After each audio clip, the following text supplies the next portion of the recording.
Hey guys, what's up? So we're going to do a little bit of study in the Calabrese Countergambit. Weird. It's been a very odd week with me in this opening. First of all, I got my ass absolutely kicked on Wednesday or something like that in 10 moves by playing the Calabrese against the Bishop's opening by a stronger player. And I've just played a 10-minute game, and so I'm not going to go over the board game again because it's just horrible. But this is like no better. This is and what makes it fantastic is my opponent's name. I mean, say no more. But well, he did anyway. So what is the Bishop's opening, and what is the Calabrese Countergambit? Well, it's e4, e5, which is what I play against e4. And then out comes the bishop to c4. This is an opening that's somewhat fallen out of favour in recent times.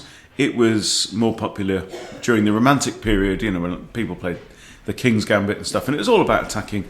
And basically the idea is get the bishop out and target the f-pawn before bringing the knight out. And it is trappy and it is exciting, and there's absolutely nothing wrong with it whatsoever. Now, I've looked at this position on the Lichess database trying to find, is there any other kind of solid approach or exciting but still winning approach against the Bishop's opening? And there's one with b5 trying to distract the bishop away that's a bit, is it the Evans Gambit or one of those that tries to do that around here by sacrificing pawns on the other side of the board? I'm not sure. Anyway, and then there's one called the Khan Gambit with d5, and that's absolutely pants as well. So I've decided I'm sticking with the Calabrese Countergambit, which is, of course, pawn to f5. This is Freddy the f-pawn and the Freddy Krueger repertoire with the black pieces. Okay, so so far so good. I've remembered my theory up to move 2. And now they bring out their knight to c3, and I'm thinking, this is not very accurate, because surely, don't we have takes, fork? Okay.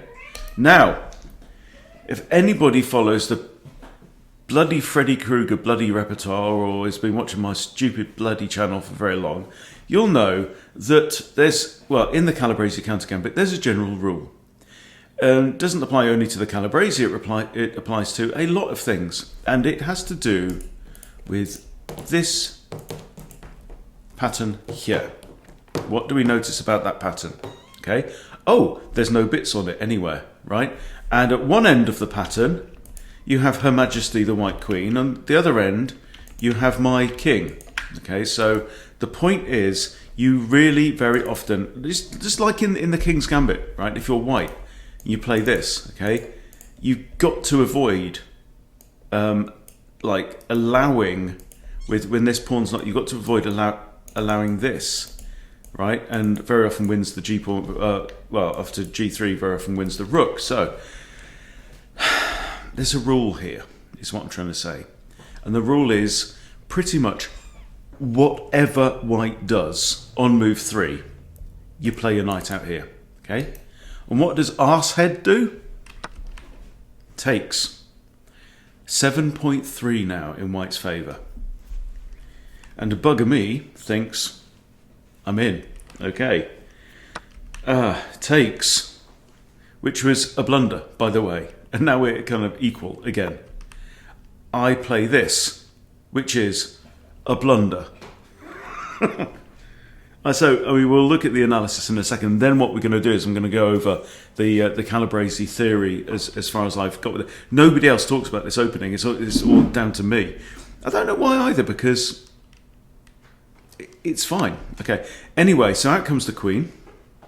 Now what I should do here is king e7, but I'm in a bad state already, right? I do play king e7. Queen comes across and now captures the pawn. Because the problem here is, of course, after g6, queen comes across with check, and then forks the rook, so you don't want that. But here, and then I block with the bishop, he takes here, I can't recapture.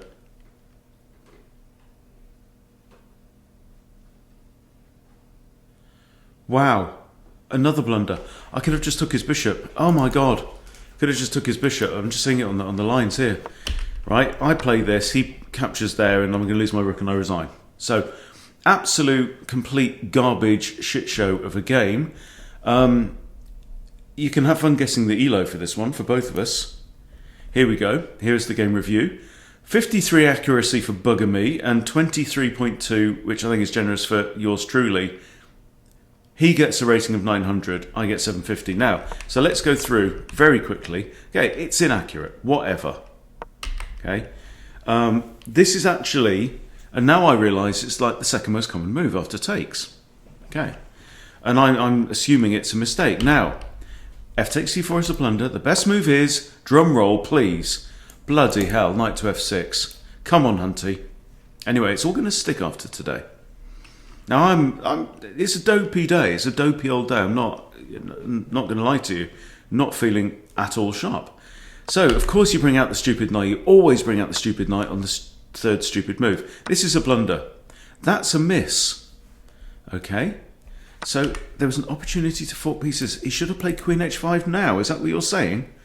Is that what you're saying? How many times do I have to learn the same lesson? I'm clearly, I've got shit for brains. I mean, seriously, but I mean, my opponent, Bugger Me, is no better, but, you know, he buggered me in the end. So I don't even think there's any point going any further with this. And this is awful. Again, I've allowed my opponent to fork pieces, so again, I should have played knight f. Oh, this is interesting. This is interesting. The other knight, you sure?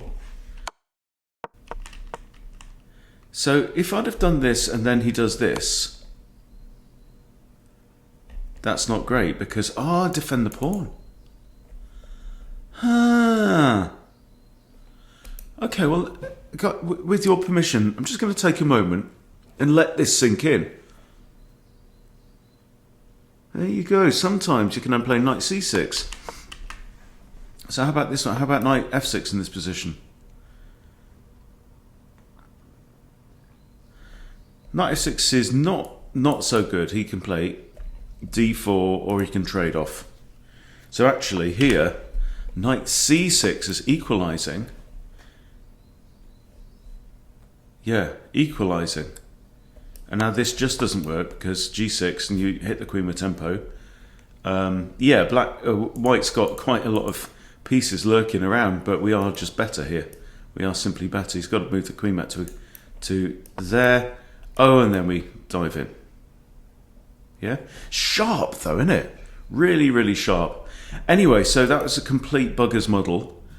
And so what I've got here, I've got my study, for example, on the Calabrese Countergambit. So this is not how you'll see it, because I'm in edit mode, because it's my study. So if you copy the... if I copy the address for the study and paste it into an incognito window, then I'm going to see it how I mean, this is how somebody who isn't logged in will see it on Lichess. And of course, if you're logged in, you will see it in your own preferred style, but this is what you'll basically get. Okay, so there's 10 chapters here. They accept 47% of the time, and D3 is the most popular thing. So what I'm going to do now, this is the theory section, this is the study section, okay? So I'm going to play it through, and you can see this little blue octopus here is telling me, giving me instructions. What would you play here? Well, this, okay? And what would I play in this position? Let me think. All together now, boys and girls. Of course, it's knight f6. The only move, says the octopus. Okay. They now play this d3. All right. Now, I think d5 is now on, and it comes with tempo. The bishop's going to have to come back to here, and black wins 54%. Okay, that is the most common line that you are going to find. All right. And if you want to do it again, you just drill it. And this is what I love about this. I think this is the best study. Hello. Did you pay attention to the Lichess has lost its mind? Okay, it's got stuck for some reason. Okay, well let's try chapter 2. Now it's woken up. Okay, and we play this, and of course we play knight out. You always play a knight out, basically. And here, right? So I mean, this is where I already went wrong, wasn't it? I can't even remember.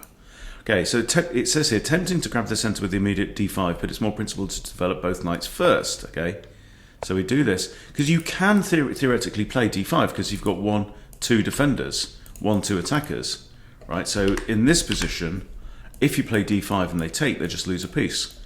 Take, and we're still up a piece, right? So we do this first. Most likely move is d3, and now we can strike. He retreats, we probably grab the pawn, okay? And really, that's all you need to know. At my level, that's all I need to know. Like 10 short lines and how it's going to go, because I'm just trying to understand it. Right, here we go, Calabrese Countergambit. Accepted, knight f6, like we always say. And this is not great. Now, this is the point. Right, I'm not even having to look at the instructions now, because I remember it. Whenever this knight comes up, nearly always, like the Danish gambit, for example, when the knight comes in, always looking to push e4, e5, kick the knight with tempo. Okay, eyeing up the f7 square. Are we scared? No, we're not, because we've got d5. Yeah, defended doubly times. Off he goes, and now I guess we can just grab the pawn. Yeah, simples. Okay. Now notice that we've already got this pawn here on e4, so now we can play h6, and the knight is looking not good.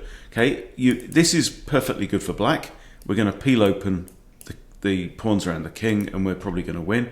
But even more accurate than this is to hit the queen and take the pawn.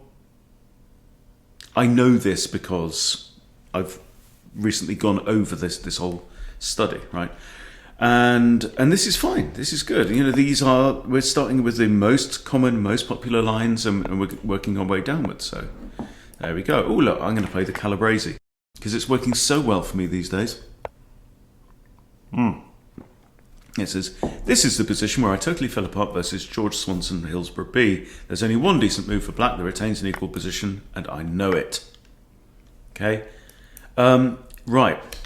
Interesting. There's 3 ways to kick white. d5 is fine, it kicks the bishop, right?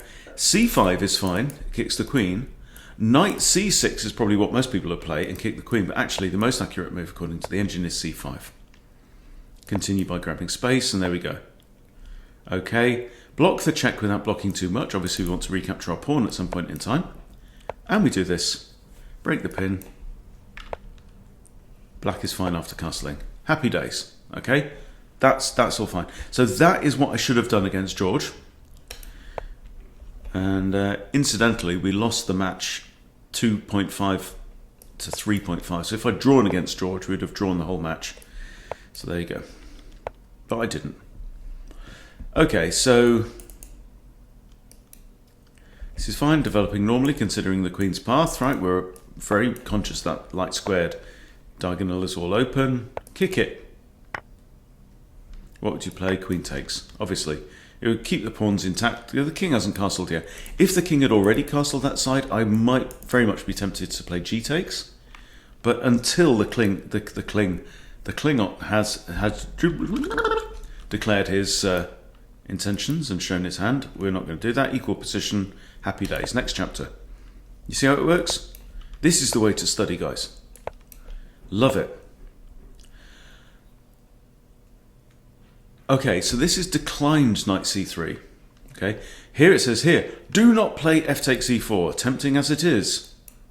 The reason is queen h5 is devastating. Now, there's a little bit in my brain that remembers this comment, but could I remember it on whatever it was? Thursday night? Could I buggery?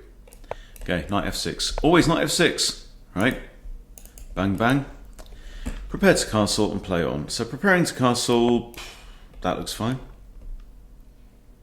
Something I'm realising in chess is sometimes small moves are better than big ones. There you go. Okay, so here again we're in the declined lines. This is an interesting one. Bishop takes g8, man. This is cool. Bishop takes g8. Obviously you have to recapture. They take here. Develop knight and defend e5. Okay, if you say so. What would you play here? G6. HG, right? And now, right? So we've lost 2 pawns. So we're a pawn down, but on the other hand, we've got a knight, we've got a pawn. We've now got 2 pawns in the center, and it just says the octopus says black is fine. Yeah? So, but again, when your opponents get sharper, you really, really do need to memorize some of this stuff, because the bishop's opening is one of those sharp-ass lines, you know? I mean, but there's traps in all kinds of openings as well. Right, 3 more to go, and then I'll let you go. Calabrese, here we go. Ooh, the general rule of which pawn to take. If the bishop is out on c4, then you take the one next to the bishop. Best by engine, but not so much in practice. Oh, well, thank you for that. Okay, we can kick at a queen. Okay, we can kick at a queen with a knight. Pin the e-pawn. Okay. Fork.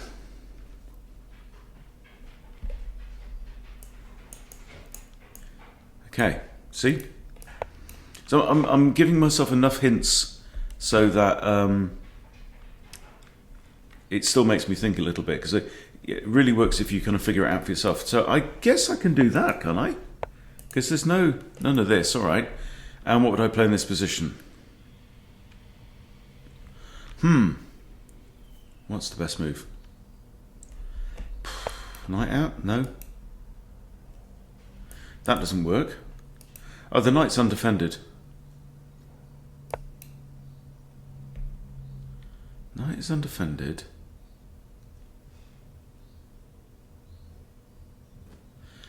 I don't really know. So there's obviously a missing hint there, and there's no hint. View the solution. Oh, of course. Right, and this is fine. We're all good, it says. There you go. So that's why there was no hint, because it was actually a relatively obvious move. Okay, so this is declined queen f3. Okay, and the beauty of this is you can bookmark these things, and you can say, right, I'm going to practice my Calabrese. I'm going to practice my Calabrese for 5 minutes each week. And you put a link to it in your calendar, and you just go through all these. Normal. Chuck in a kick.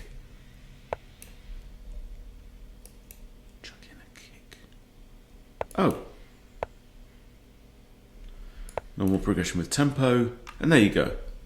That's all fine, right? And if you ever want to, you just say, okay, play it again. I'm going to do this until it's like, okay. Almost like muscle memory, okay? Kick. Again, that move e5, e4, right? And we're good, right? Final one. And Calabrese Countergambit. Bad call. Do we always play knight f6? No. No. Spot a fork?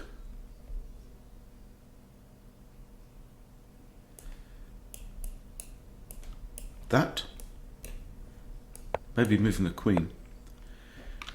And we grab the pawn. And normal development. Okay, I've given myself a little hint there for... okay, what would you play? Move away. Move forward. And apparently we are fine. So yeah, just to go over that one again, because I'm doing this for my benefit. I'm just dragging you along for the ride. Okay, so here we can do this, and the reason we can do this, the queen can't come out to h5 when the knight's there, so all good. Okay, take.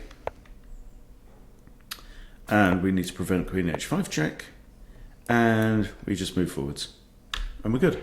Okay, so you can see how you can really get into that kind of muscle memory rhythm for this, and one day I'm going to do all right with the Calabrese Countergambit. I'm determined to do it, because I actually think, interestingly, if we, let me just switch back to my study in logged in mode, right?